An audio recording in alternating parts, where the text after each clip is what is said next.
Hello everyone, मैं Vartika. Welcome back to my channel. So हम NCERT class 10th का एक चैप्टर है human eye and the colourful world, इसके बारे में करेंगे। यहाँ से जितने भी वन लाइनर क्वेश्चन उठते हैं उनको हम कवर कर लेंगे। सो वीडियो अंत तक ज़रूर देखिएगा, क्योंकि यहाँ से काफ़ी सारे क्वेश्चन, जैसे पिछली बार बिहार शिक्षक भर्ती में इसी चैप्टर से एक क्वेश्चन पूछा गया था, तो उनको हम यहाँ पर साथ में कवर करते हुए चलेंगे। ठीक है। अब जैसे कि यहाँ पर मानव नेत्र से रिलेटेड बहुत सारे वन लाइनर क्वेश्चन हैं, लेकिन क्योंकि हिंदी में समझना थोड़ा सा डिफिकल्ट है, आई से रिलेटेड जैसे यहाँ पे दृष्टि पटल लिखा है, जबकि हमको रेटिना ज़्यादा अच्छे से समझ में आता है, तो इसको मैं इंग्लिश में एक्सप्लेन कर दे रही हूँ, आगे का मैं हिंदी में कर दूंगी। ठीक है। कैमरा, ह्यूमन आई एक कैमरे की तरह होती है। इसमें कौन सा लेंस लगा होता है ये पूछा जा सकता है, तो इसमें कॉन्वेक्स लेंस, उत्तल लेंस लगा होता है। ठीक है। बाय डिफॉल्ट कौन सा लेंस होता है? उत्तल लेंस होता है। यहाँ जो इमेज बनती है, it's lens form an image. यहाँ पे जो प्रतिबिंब बनता है हमारी आंखों में, वो कहाँ पे बनता है? वहाँ पे लाइट सेंसिटिव स्क्रीन, उस स्क्रीन को क्या बोलते हैं? रेटिना बोलते हैं। उस स्क्रीन को क्या कहते हैं? रेटिना कहते हैं। And then light enters the eye, आंखों में जो लाइट इंटर करती है वो एक पतली सी थिन मेम्ब्रेन से करती है, जिसको कॉर्निया बोलते हैं। और एक और पॉइंट, जब आई डोनेट किया जाता है तो आई का कॉर्निया वाला पार्ट ही डोनेट किया जाता है। याद रखिएगा, आई का कौन सा पार्ट डोनेट होता है? कॉर्निया डोनेट होता है। ठीक है। कॉर्निया क्या होती है? एक थिन मेम्ब्रेन होती है जिससे लाइट इंटर करती है, और ये मतलब it forms the transparent bulge. ये बल्ज टाइप में ऐसे जो बाहर उभरा हुआ हिस्सा है ना, उसके फ्रंट में ये लगी होती है, आई बॉल के ऊपर होती है। द आई बॉल, आई जो हमारी आई बॉल है, ये पूरा आँख का गोला है, ये इसका डायमीटर कितना होता है ये क्वेश्चन पूछा जा सकता है। तो डायमीटर अबाउट 2.3 सेंटीमीटर होता है। ठीक है। 2.3 सेंटीमीटर का डायमीटर होता है। Most of the refraction of light रे entering the I occur at the outer surface of cornea. बहुत सारा जो रिफ्रैक्शन, आंखों में सीधी सी बात है, यहाँ लेंस है, इसका मतलब अपवर्तन होगा। तो जो रिफ्रैक्शन होता है, अपवर्तन, ये मोस्ट ऑफ द जो लाइट रे रिफ्रैक्ट होती हैं वो कॉर्निया के आउटर सरफेस पे ही हो जाती हैं। ठीक है। अब यहाँ से जो क्रिस्टलाइन लेंस है वो अपनी फोकस को एडजस्ट करता रहता है। एडजस्ट करने के लिए यहाँ पे देखिए, जो ये लेंस है ये कैसे लटका हुआ है, बीच में कैसे लटका है, इसको कौन पकड़े रहता है? सिलरी मसल पकड़े रहती है। ठीक है। तो सिलरी मसल के द्वारा ये जो लेंस होता है ये अपनी फोकल लेंथ को एडजस्ट करता है। कभी ये सिलरी मसल एकदम रिलैक्स होंगी, कभी ये कॉन्ट्रैक्ट होंगी, जिसकी वजह से ये इसका जो लेंस होता है वो अपनी फोकस को एडजस्ट करता है। अब यहाँ से एक क्वेश्चन पूछा गया था, आई थिंक एसएससी वगैरह में पूछा गया था कि आइरिस क्या होता है। तो आइरिस जो होता है वो डार्क मस्कुलर डायफ्राम होता है। ठीक है। डार्क मस्कुलर डायफ्राम होता है that control the size of people. अब यहाँ पे थोड़ा सा समझिएगा, जैसे अगर हम लोग आँख में जो ब्लैक वाला पार्ट देखते हैं, तो जो एकदम सेंटर में होता है इसको प्यूपिल बोलते हैं। ठीक है। प्यूपिल, जिससे लाइट रे अंदर जाएगी। और जो ये वाला हिस्सा होता है जिसको मैं मार्क कर रही हूँ, इसको आइरिस बोलते हैं। तो आइरिस ये ऑप्शन में दे रखा था। आइरिस का काम सबको याद रहता है कि आइरिस का काम होता है प्यूपिल को कंट्रोल करना, प्यूपिल के साइज को छोटा बड़ा करना, लेकिन वहाँ पे ऑप्शन में दे रखा था कि मस्कुलर डायफ्राम। ठीक है। तो ये याद रखिएगा, ये क्या होता है? एक मसल होती है, आइरिस इज अ मसल। ठीक है। और जो कि क्या करती है? पीपल के साइज को कंट्रोल करती है। अब पीपल का काम क्या होता है? पीपल का काम होता है ये कंट्रोल करना, ये रेगुलेट करना कि कितने अमाउंट में लाइट अंदर जाएगी। ठीक है। कि अंदर जो आँख के अंदर जितनी भी लेंस के थ्रू जो लाइट जाएगी वो प्यूपिल के थ्रू ही होकर के अंदर जाती है। अब यहाँ पे नेक्स्ट क्वेश्चन बनता है कि हमारी आंखों में जो इमेज बनती है, प्रतिबिंब बनता है जिसको देखते हैं, वो कैसा बनता है? तो वो रियल और इन्वर्टेड बनता है, यानी कि वास्तविक और उल्टा बनता है। अब यहाँ से आपको क्वेश्चन लग रहा होगा कि अगर वास्तविक और उल्टा बनता है तो हमको सीधा क्यों दिखाई पड़ती है? कोई जो सामने व्यक्ति है वो हमको सीधा कैसे दिख रहा है? तो होता क्या है, retina is a delicate membrane, एक मेम्ब्रेन होती है जिसपे क्या होता है? Enormous number of light sensitive cell, मतलब प्रकाश सुग्रावी और कोशिकाएं पाई जाती हैं। ठीक है। लाइट सेंसिटिव सेल्स पाए जाते हैं। अब ये लाइट सेंसिटिव सेल एक्टिवेट होते हैं और सिग्नल क्रिएट करते हैं। अब इस सिग्नल को लेकर के कौन जाता है? Optic nerve. यहाँ पे देखिए, यहाँ पे जैसे कोई इमेज बनी वो उल्टी बनी थी, वास्तविक रियल एंड इन्वर्टेड बनी थी, लेकिन यहीं पे ही रॉड्स एंड कोन्स होते हैं। रॉड्स एंड कोन्स कहाँ पाए जाते हैं? रॉड्स एंड कोन्स, ये रेटिना पे ही होते हैं, लाइट सेंसिटिव सेल्स होते हैं जिसके द्वारा ये अपना यहाँ पे एक्टिवेट होते हैं। उसके बाद इलेक्ट्रिक सिग्नल के फॉर्म में उस इंफॉर्मेशन को कौन लेके जाता है, ऑप्टिक नर्व हमारे ब्रेन में लेके जाता है, जहाँ हम उस इमेज को सीधा समझते हैं। ठीक है, तो ये एक पॉइंट याद रखिएगा, the brain interpret the signal, brain interpret करता है सिग्नल को और हम सही समझ लेते हैं। अब यहाँ पे कुछ एक पॉइंट है इस पिक्चर में, वो भी याद कर लीजिएगा।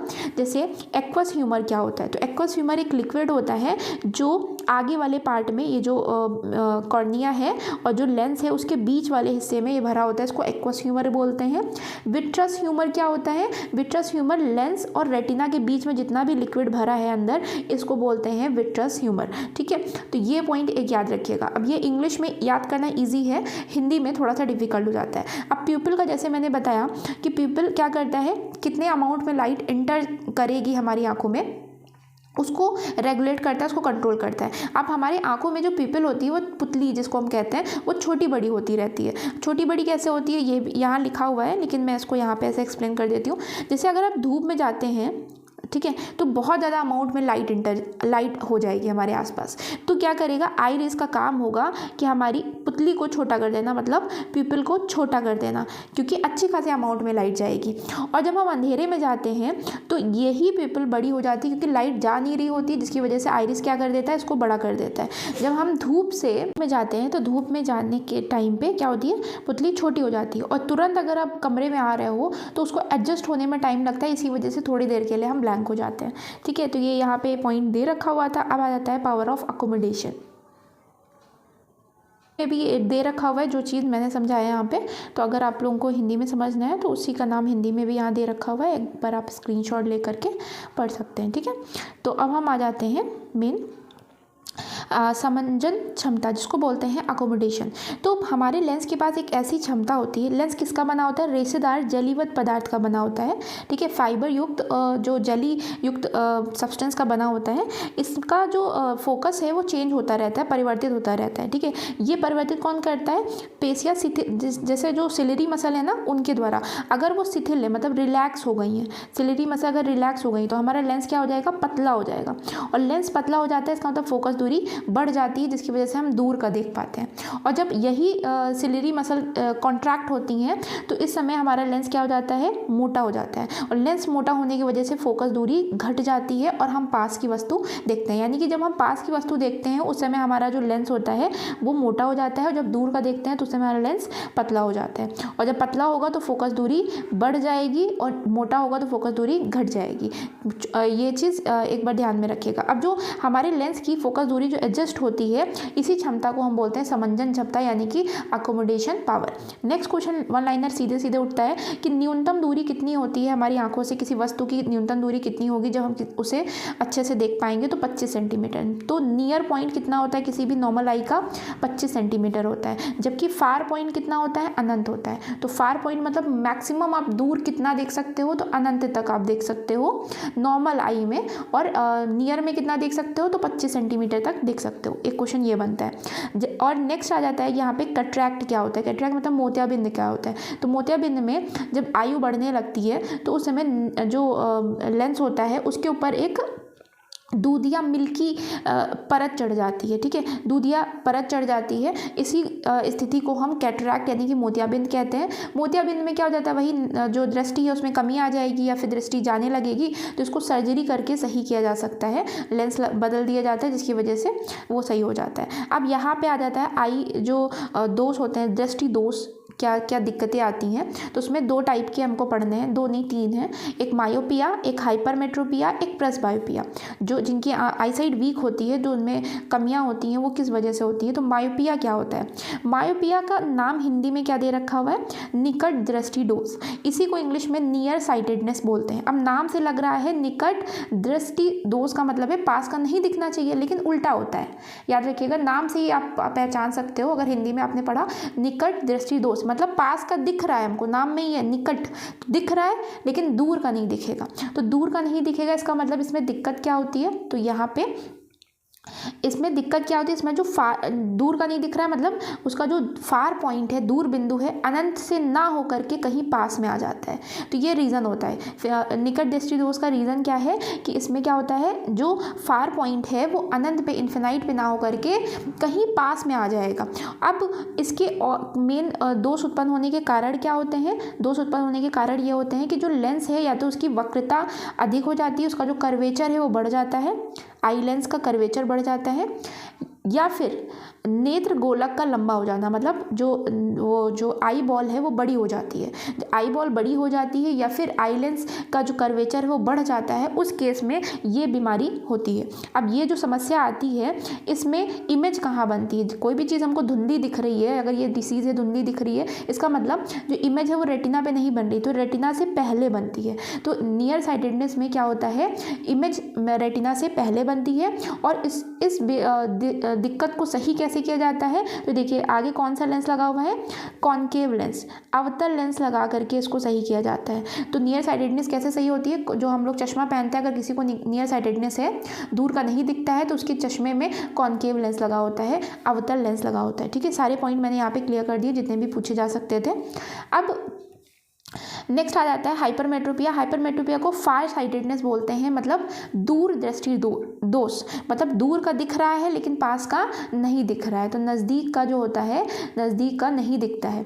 तो नज़दीक का नहीं दिखता है, इसका मतलब जैसे कभी कभी देखा होगा कि घर में जो बूढ़े लोग होते हैं जनरली वो क्या करते हैं, अगर पेपर पढ़ते हैं तो पेपर को दूर कर देते हैं, न्यूज़पेपर को दूर करके पढ़ते हैं। इसका मतलब होता क्या है कि उनका जो निकट बिंदु है वो खराब हो गया है। निकट बिंदु कितना होना चाहिए था, 25 सेंटीमीटर, वो दूर चला गया है, तो मतलब बढ़ गया है, निकट बिंदु 25 सेंटीमीटर से बढ़ गया, 30-35 जो भी हो गया है। तो इस समय इसमें दिक्कत क्या होती है, इस समय दिक्कत ये होती है कि जो इमेज है वो रेटिना के पीछे बनती है। ठीक है, तो उसमें क्या होता था, नियर साइटेडनेस में रेटिना के पहले बनती थी, इसमें इमेज जो बनती है, प्रतिबिंब रेटिना के पीछे बनता है, जिसकी वजह से धुंधला दिखता है।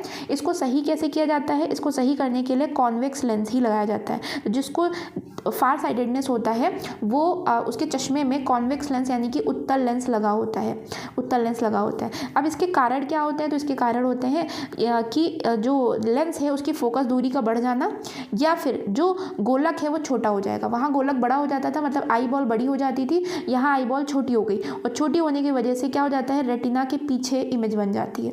तो ये रीज़न हो जाता है। यहाँ से जितने क्वेश्चन बने ऑलमोस्ट मैंने क्लियर कर दिए हैं कि इसमें पास का नहीं दिखता है, उसमें दूर का नहीं दिखता था।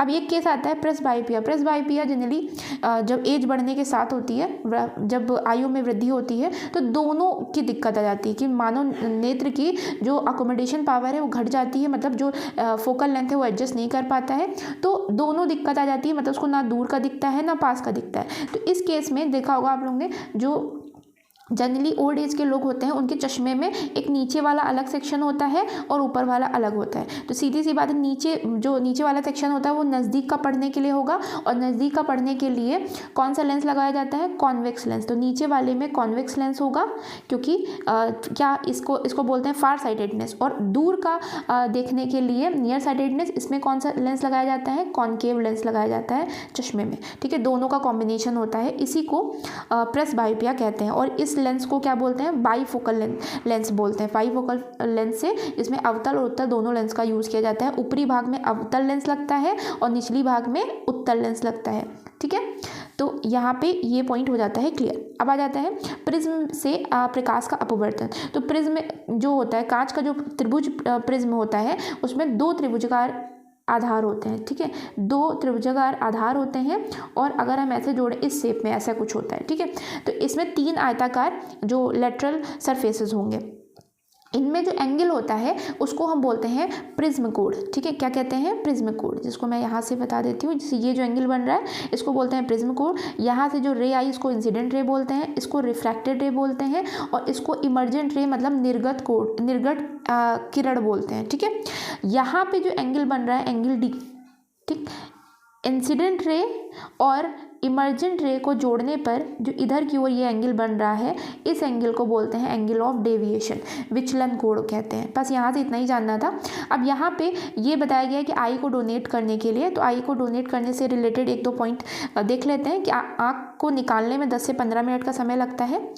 ठीक है। और मृत्यु के बाद 4 से 6 घंटे के भीतर नेत्र निकाल लेना चाहिए। किसी को अगर ये बीमारी है तो उनकी आई डोनेट नहीं की जा सकती, जैसे एड्स हो गया, हेपेटाइटिस बी या सी, रेबीज़ हो गया, एक्यूट ल्यूकेमिया हो गया, टेटनिस हो गया और हैजा, और उसके अलावा मेनिंजाइटिस और इंसेफेलाइटिस। इन बीमारियों अगर कोई संक्रमित है तो उसकी आई डोनेट नहीं किए जा सकती, ठीक है। ये पॉइंट हो जाते हैं। अब यहाँ से और कुछ भी इतना इम्पोर्टेंट नहीं था। नेक्स्ट आ जाता है कि जो विचलन कोड मैंने बता दिया। अब आता है कि कांच से प्रिज्म का श्वेत रंग का विक्षेपण, मतलब डिस्पर्जन। अब डिस्पर्जन विक्षेपण क्या होता है पहले ये जानते हैं। जैसे यहाँ पे आपको एक डायग्राम में दिख रहा है कि अगर वाइट लाइट यहाँ पे प्रिज्म पे पड़ती है तो वाइट लाइट 7 रंगों में टूट जाती है, ये हम जानते ही हैं। उन 7 रंगों को क्या बोलते हैं? उन 7 रंगों को बोलते हैं विबग्योर। क्या बोलते हैं? विबग्योर। विबग्योर में violet, indigo, blue, green, yellow, orange, red, ठीक है। नीचे सबसे नीचे कौन होता है? वॉयलेट होता है। सबसे ऊपर कौन होता है? रेड होता है। यानी कि सबसे ज़्यादा डेविएशन, विक्षेपण सबसे ज़्यादा किसका होता है? वॉयलेट का होता है। और सबसे कम विक्षेपण किसका होता है? रेड का होता है। यानी कि रेड ज़्यादा फैलता नहीं है, ठीक है। अब यहाँ पे ये जो 7 रंग होते हैं, बैंड ऑफ 7 कलर, इन्हीं को ही स्पेक्ट्रम बोलते हैं। इन्हीं को क्या कहते हैं? स्पेक्ट्रम बोलते हैं। और इस पूरे फेनोमेना को, इस पूरी प्रक्रिया को, कि जब 7 जो श्वेत रंग है, वाइट लाइट है, वो 7 रंगों में टूटती है, इस पूरी प्रक्रिया को क्या बोला जाता है? विक्षेपण कहते हैं, यानी कि डिस्पर्जन बोलते हैं। क्या बोलते हैं? डिस्पर्जन। तो dispersion is the phenomena in which a white light is break down its component. जो इसके कंपोनेंट कलर होते हैं, एक सफ़ेद रंग के जितने कंपोनेंट कलर होते हैं उसमें ये टूटती है, इसी प्रक्रिया को ही हम विक्षेपण कहते हैं, ठीक है। दोनों में डिफरेंस हो गया कि स्पेक्ट्रम केवल 7 रंगों के झुंड को बोलते हैं स्पेक्ट्रम, ठीक है। अब यहाँ पे एक पॉइंट आता है कि ये जो मैंने बताया सबसे अधिक कौन झुकता है, तो बैगनी यानी कि वॉयलेट जो होता है सबसे अधिक झुकता है। सबसे कम डेविएशन लाल रंग का होता है, जबकि लाल रंग की वेवलेंथ सबसे ज़्यादा होती है। तो वेवलेंथ अगर पूछा जाए, तरंग दैर्घ्य सबसे ज़्यादा किसकी होती है? रेड कलर की होती है, और वॉयलेट की सबसे कम होती है, ठीक है।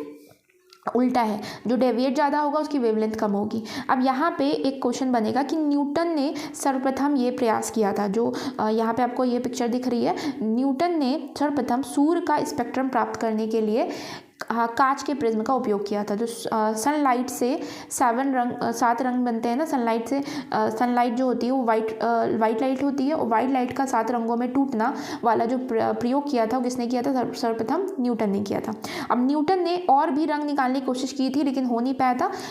और उसके बाद इन्होंने क्या किया था? उन्होंने 2 प्रिज्म को उल्टा करके ये सिद्ध कर दिया था कि वाइट लाइट जो है वो 7 रंगों से मिलके बनी है। कैसे? वाइट लाइट 7 रंगों में टूटी और 7 रंगों को फिर जोड़ा तो क्या बन गई? फिर वाइट लाइट बन गई, ठीक है। तो इससे ये सिद्ध हो गया था कि वाइट लाइट कितने रंगों से मिलके बनी है? 7 रंगों से मिलके बनी है। सूर्य का जो प्रकाश होता है वो 7 वर्णों से मिलके बना है, ये न्यूटन ने ये विचार दिया था। अब नेक्स्ट क्वेश्चन आता है इंद्रधनुष से। इंद्रधनुष क्या होता है? इंद्रधनुष इज अ नेचुरल स्पेक्ट्रम। जो अभी हमें स्पेक्ट्रम पढ़ा, 7 रंगों का झुंड, ये प्राकृतिक स्पेक्ट्रम होता है, जो किसके द्वारा बनता है? जल की सूक्ष्म किरणों के द्वारा बनता है। यहाँ जो जल की सूक्ष्म किरणें होती हैं ये प्रिज्म का काम करती हैं, ठीक है। तो यहाँ पे प्रिज्म का काम कौन कर रहा है? जो जल की सूक्ष्म किरणें हैं। ये देखिए तभी होता है जब धूप और बारिश एक साथ हो रही होती है, उस टाइम पे होता है। तो इस टाइम पे क्या होता है कि जो इंद्रधनुष है, पहली बात तो सूर्य के विपरीत बनेगा। अगर सन ईस्ट में है तो वेस्ट में इंद्रधनुष बनेगा, रेनबो बनेगा, और अगर वेस्ट में है तो ईस्ट में बनेगा।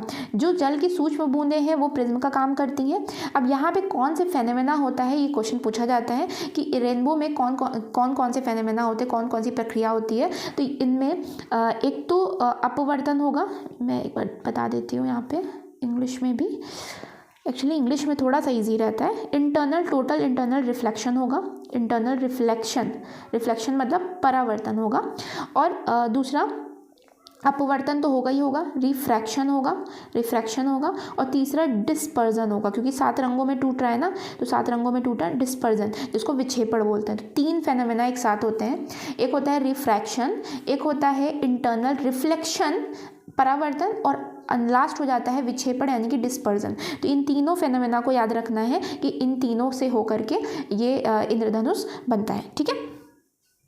एग्जाम में क्वेश्चन पूछा जाता है कि ऑप्टिक फाइबर, जो ऑप्टिकल फाइबर होता है वो किस सिद्धांत पे काम करता है। तो ऑप्टिकल फाइबर आंतरिक परावर्तन सिद्धांत पे काम करता है। जो टोटल इंटरनल रिफ्लेक्शन होता है इसके सिद्धांत पे काम करता है। अच्छा, टोटल इंटरनल रिफ्लेक्शन की वजह से ही जो हीरे का चमकना होता है, जो मिरज बनता नहीं है, जो एक आपको एक आभास होता है कि वहाँ पानी है लेकिन पानी नहीं है, तो वो भी internal reflection, total internal reflection की वजह से बनता है।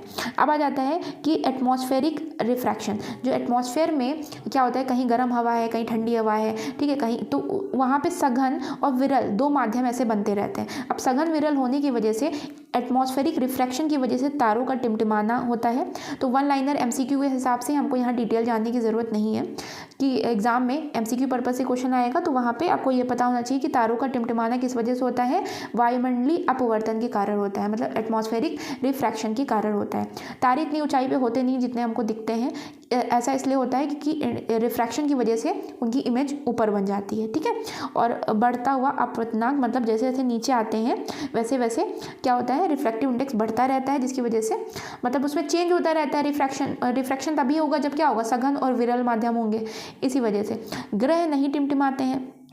तो ग्रह टिमटिमाते नहीं है, उसका रीज़न ये है कि ग्रह, पहली बात तो जो प्लैनेट है वो पृथ्वी के पास है और उनसे जितनी भी लाइट आती है वो सब जितना भी लाइट वहाँ से आ रही होती थोड़ी बहुत भी, वो क्या हो जाता है, वो हमारे आँखों में पहुँच करके न्यूट्रल कर देता है। मतलब ऑन एन एवरेज जितनी भी लाइट इंटर होती है हमारी आँख में वो शून्य हो जाती है, जिसकी वजह से हमको वो टिमटिमाते हुए प्रतीत नहीं पड़ते हैं, ठीक है। अग्रिम सूर्योदय और विलंबित सूर्यास्त। तो वायुमंडलीय अपवर्तन के कारण ही सूर्य हमें वास्तविक सूर्योदय से 2 मिनट पूर्व दिखाई पड़ता है। मतलब एटमॉस्फेरिक रिफ्लेक्शन के कारण ही सन हमको 2 मिनट पहले दिखाई पड़ता है, बल्कि असलियत में वो सन नहीं होता, उसकी आभासी स्थिति होती है। इसी तरह सूर्यास्त होने के बाद भी हमको 2 मिनट तक दिखा करता है, वो असलियत में सूर्योदय नहीं होता, उसकी आभासी स्थिति होती है। इसका रीज़न क्या है, बस इतना याद रखना है, एटमॉस्फेरिक रिफ्रैक्शन के कारण ये होता है, ठीक है। अब आ जाता है कि स्कैटरिंग ऑफ लाइट, लाइट का प्रकीर्णन, जो लाइट फैलती है इसकी वजह से क्या क्या चीज़ें होती हैं। तो इसकी वजह से स्कैटरिंग ऑफ लाइट की वजह से आकाश का नीला रंग होता है, ठीक है। ऑप्शन में यही दिखेगा, या तो रिफ्रैक्शन दिखेगा या तो स्कैटरिंग दिखेगा, तो स्कैटरिंग ही चूज़ करिएगा। स्कैटरिंग ऑफ लाइट यानी कि प्रकीर्णन, प्रकाश के प्रकीर्णन के कारण आकाश का रंग नीला दिखाई पड़ता है। गहरे समुद्र के जल का रंग जो होता है वो भी इसी के कारण होता है। सूर्यास्त और सूर्योदय के समय जो सूर्य जो लाल रंग का दिखता है वो भी स्कैटरिंग ऑफ लाइट के कारण ही होता है। अब यहाँ पे हम जानेंगे टिंडल इफेक्ट क्या होता है। तो टिंडल इफेक्ट कोलाइडल सोल्यूशन में होता है। देखिए कोलाइडली विलियन जो दे रखा है ना, कोलाइडल सोल्यूशन। टिंडल इफेक्ट किस में होता है, तो टिंडल इफेक्ट कोलाइडल सोल्यूशन में होता है। तो पृथ्वी का जो वायुमंडल है वो विषमांगी मिश्रण है। तो हमारा जो एटमॉस्फेयर होता है वो हेट्रोजीनियस, ठीक है। जो हमारा एटमॉस्फेयर है वो हेट्रोजीनियस मिक्सचर होता है। यहाँ पे धुआं, जल के सूक्ष्म कण, मतलब इस तरीके से जो सस्पेंडेड पार्टिकल होते हैं ये सब होता है, इसी वजह से हेट्रोजीनियस है, एक समान नहीं है।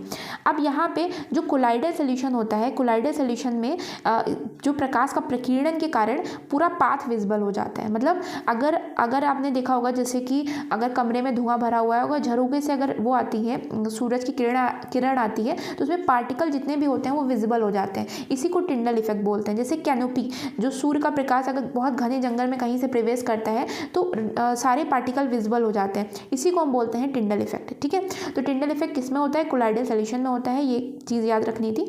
अब जो प्रकाश का प्रकीर्णन होता है, यानी कि प्रकाश का जो स्कैटर होना होता है, फैलना होता है प्रकाश का, वो कणों के साइज पे निर्भर करता है कि रास्ते में कैसे कण आ रहे हैं। अगर कण बहुत छोटे हैं तो नीले रंग का प्रकीर्णन सबसे ज़्यादा होगा। अगर कण बड़े हैं तो जो अधिक तरंगदैर्घ्य वाले प्रकाश हैं उनका प्रकीर्णन ज़्यादा होगा। मतलब अधिक तरंगदैर्घ्य मतलब ज़्यादा वेवलेंथ वाले, जैसे कि रेड, अगर बड़े पार्टिकल होते हैं तो रेड कलर ज़्यादा स्कैटर करेगा। अगर छोटे पार्टिकल हैं तो फिर ब्लू कलर ज़्यादा स्कैटर करेगा, ठीक है। और अगर बहुत बड़े हो जाते हैं तो एकदम श्वेत हो जाता है। होगा कि जब बहुत ही बड़े कण का साइज होता है तो प्रकीर्णन सफ़ेद भी हो सकता है, इनके स्कैटर होने पे सफ़ेद भी प्रतीत हो सकता है। अब नेक्स्ट क्वेश्चन आता है यहाँ, तो अब नेक्स्ट आ जाता है कि स्वच्छ आकाश का रंग नीला क्यों दिखाई पड़ता है। तो अभी मैंने बताया कि आकाश का नीला होना प्रकाश के प्रकीर्णन के द्वारा होता है, के कारण होता है। कौन सा फेनोमेना यहाँ काम करता है, स्कैटरिंग ऑफ लाइट। अब यहाँ पे स्कैटरिंग ऑफ लाइट इस वजह से हो पाती है, नीले रंग इसलिए स्कैटर हो पाता है क्योंकि जो वायुमंडल है उसमें बहुत छोटे छोटे सूक्ष्म कण पाए जाते हैं। तो सूक्ष्म कण ऐसी लाइट को ज़्यादा स्कैटर करते हैं जिनकी तरंगदैर्घ्य कम होती है, यानी कि जिनकी वेवलेंथ कम होती है। तो नीले रंग की वेवलेंथ कम होती है और उनकी तरफ वाली जितने भी कलर होते हैं उनकी वेवलेंथ कम होती है, जिसकी वजह से ये ज़्यादा स्कैटर होता है। जबकि रेड कलर उतना स्कैटर नहीं होता। रेड कलर की जो वेवलेंथ है वो नीले रंग की वेवलेंथ की कितने गुना है, 1.8 टाइम्स है, मतलब इतने गुना ज़्यादा होती है। ठीक है। अब एक क्वेश्चन ये बनता है कि अंतरिक्ष काला क्यों दिखाई पड़ता है, मतलब अंतरिक्ष में आकाश जो काला क्यों दिखाई पड़ता है, क्योंकि वहाँ वायुमंडल नहीं होता है। वायुमंडल नहीं है तो सूक्ष्म कण नहीं है, और सूक्ष्म कण या कण नहीं है जिसकी वजह से जो लाइट का स्कैटरिंग नहीं हो पाती या ढंग से नहीं हो पाती। नेक्स्ट आ जाता है क्वेश्चन कि जो खतरे का निशान होता है वो रेड कलर का क्यों होता है, क्योंकि रेड कलर का इसलिए होता है क्योंकि इसकी वेवलेंथ ज़्यादा होती है। और जैसे कि मैंने 2-3 बार बता चुकी हूँ उस वीडियो में कि वेवलेंथ अगर ज़्यादा है तो डेविएशन कम होगा, मतलब फैलाव कम होगा, प्रकीर्णन कम होगा, इसका स्कैटरिंग कम होगी, जिसकी वजह से ये लंबी दूरी तक देखा जा सकता है। ठीक है। नेक्स्ट आ जाता है कि colour of sun at sunrise and sunset. ये न्यू बुक में आपको नहीं मिलेगा, कट गया है, लेकिन याद रखिएगा कि सनराइज और सनसेट के टाइम पे जो सन का कलर रेड होता है उसका भी रीज़न स्कैटरिंग ऑफ लाइट ही है। स्कैटरिंग ऑफ लाइट क्यों है इसको हम यहाँ इस डायग्राम से समझ सकते हैं। जैसे कि अगर यहाँ ऑब्जर्वर है और सनराइज़ के टाइम पर हम देख रहे हैं तो सनराइज़ के टाइम में एक लंबी दूरी तय करता है, जो सन से आने वाला प्रकाश होता है एक लंबी दूरी तय करता है, जिसकी वजह से जितने भी कलर हैं कम वेवलेंथ वाले जितने भी कलर होते हैं, लाइट होती है, वो स्कैटर हो जाती है, वो फैल जाती है, और हमारी आंखों में कौन सी लाइट पहुंचती है, केवल रेड लाइट पहुंचती है क्योंकि उसका वेवलेंथ ज़्यादा होता है। ठीक है। और अगर सन ओवरहेड है मतलब दोपहर के टाइम में तो ब्लू लाइट थोड़ी सी स्कैटर होगी और बाकी की और लाइट स्कैटर नहीं हो पाती क्योंकि कम दूरी होती है, यहाँ दूरी कम है, इसी वजह से लाइट की स्कैटरिंग कम हो पाती है और हमको वाइट कलर का दिखता है पूरा। ठीक है। और सनराइज और सनसेट के टाइम पे ये रेड इसलिए दिखता है क्योंकि दूरी ज़्यादा होती है, जिसकी वजह से सारे रंग स्कैटर हो जाते हैं, फैल जाते हैं, केवल रेड कलर हमारी आंखों में पहुंचता है। तो यहाँ पे ओवरऑल कौन सा फेनोमेना है ये याद रखिए, स्कैटरिंग ऑफ लाइट की वजह से होता है। ये देखिए, स्कैटरिंग ऑफ लाइट प्रकाश के प्रकीर्णन के कारण ब्लू कलर ऑफ स्काई होता है and reddening of sun at sunrise and sunset. ठीक है। क्वेश्चन आंसर देख लेते हैं यहाँ पे। The human eye can focus object at different distance by adjusting the focal length of eye lens. मतलब आई लेंस आई लेंस की जो वो क्षमता जिसके द्वारा वो फोकस को एडजस्ट करता है अलग अलग डिस्टेंस के लिए, इसी को बोलते हैं अकोमोडेशन, यानी कि समंजन क्षमता। ठीक है। समंजन क्षमता के द्वारा ये हो पाता है। Human I form the image of an object. Image कहाँ बनती है ह्यूमन आई में, तो ये रेटिना पे बनती है, दृष्टि पटल पे बनती है। द लीस्ट डिस्टेंस, सबसे कम दूरी क्या होती है, मिनिमम नियर पॉइंट क्या होता है, तो 25 सेंटीमीटर होता है। 25 सेंटीमीटर नॉर्मल आई के लिए होता है। ठीक है। The change in focal length of an eye lens is cause by the action of, जो फोकल लेंथ चेंज होती है लेंस में, जो फोकल लेंथ बार बार बदलती है वो कौन करता है, सिलेरी मसल करता है। सिलेरी मसल क्या करता है, रिलैक्स होगा तो ये लेंस पतला हो जाएगा तो फोकस बढ़ जाएगा। ठीक है।